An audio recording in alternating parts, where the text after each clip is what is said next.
துண்டை வந்து விழுந்துருமா? கிளம்பியா? கிளம்பிட்டேன், வண்டி எடுக்க போறேன்.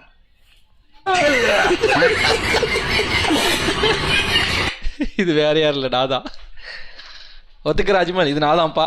எல்லாத்துக்கும் ஒன்றும் இழுக்க மாட்டேன், நான் தான் லேட் ஆகும், ஒத்துக்கிறேன்.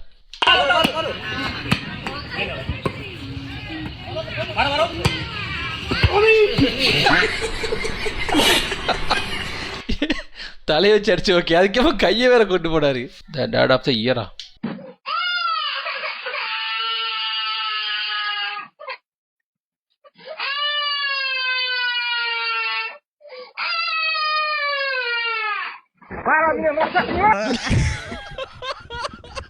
பாவம்ல, கீழே விழுந்துட்டார்ல.